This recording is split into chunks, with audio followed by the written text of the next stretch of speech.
తర్వాత నా దాంట్లో అసైన్మెంట్ ల్యాండ్ ఉంది అని రాశాను. నేను ప్లాటింగ్, ఇది నా ప్లాట్, బ్లూ ప్రింట్ మాత్రమే. నేను ఎక్కడ లేఅవుట్ గూగుల్ డెవలపర్స్ ఏమైనా, నా జస్ట్ బ్లూ ప్రింట్ పెట్టుకున్నా, నేను పని చేసుకోవడానికి మాత్రమే. ఇది కూడా ఇక్కడ ఉంది. దాన్ని వదిలేసే గీసానా లేదా? దాన్ని వదిలేసే లేఅవుట్ మ్యాపింగ్ చేశానా లేదా? అసైన్మెంట్. రోడ్డుకి ఇరువైపులా ప్రతి రోడ్డుకి ఇరువైపులా అసైన్మెంట్ ల్యాండ్ ఉంటుంది. తుమ్మలపెంట రోడ్డుకి అటు ఇటు అసైన్మెంట్ ల్యాండ్ ఉంటుంది. ఆ తర్వాత ప్లాటింగ్ జరుగుద్ది. అంటే పోయిన గవర్నమెంట్లో వాళ్ళు అసైన్మెంట్లు కూడా కలిపేసి లేఅవుట్లు వేస్తారు, అది వేరే విషయం. నేను అలా చేయలే. నా రోడ్డు పక్కన ఉండే దాన్ని వదిలేసి మ్యాప్ గీయించాను. నేను ఎవరికైనా అసైన్మెంట్ ల్యాండ్తో కలిపి ప్లాట్ అమ్మినట్టు నిరూపించగలరా? నేను ఇంతవరకు ఒక ప్లాట్ అమ్మలేదు. దీంట్లో కేవలం పని మాత్రమే చేస్తున్నాను.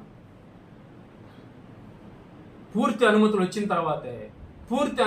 తర్వాతే దీని లేఅవుట్లో రాళ్ళు వేయడం కానీ అమ్మడం కానీ జరుగుద్ది. అప్పటి వరకు నేను నా పని నేను చేసుకుంటున్నాను. ఎమ్మెల్యే గారు మొట్టమొదటి అధికారంలోకి రావడంతో చెప్పిన ఫస్ట్ మాట, ఎవరైనా సరే లేఅవుట్లు వేసే పని అయితే నుడా పర్మిషన్ ఉంటేనే వేయండి. మిగతా ఏదైనా ఎవరైనా సరే, నువ్వైనా నేనైనా నా తమ్ముడైనా ఎవరైనా సరే నేను వచ్చి పగలగొడతానని చెప్పాడు. నేను ఈ రోజుకి సరే ఆయన చెప్పినందుకు కాదు, నేను అసలు నాకు మామూలుగా లేఅవుట్లు వేసే పద్ధతి లేదు. నేను వేసిన లేఅవుట్ ఇంజమూరులో వేసే ఇంతకుముందు గ్రీన్ సిటీ 30 ఎకరాలు మా పార్ట్నర్స్తో కలిపేశాం. ఇది కూడా నుడా అప్రూవ్డ్. ఎక్కడన్నా నేను నాన్ నుడా అప్రూవల్ ఎక్కడైనా లేఅవుట్ వేసినట్టు ఉంటే, ఎక్కడన్నా ఎవరైనా చీటింగ్ చేసినట్టు ఉంటే ఎవరైనా నిరూపించగలరా? బురద ఒంటికి పూసేసి తుడుచుకుంటాళ్లే, మేము పైనుండి నవ్వుకుంటుంటాము. అవతల మనిషికి ఎంత బాధ వేస్తుందనే తెలుసుకోవాలి.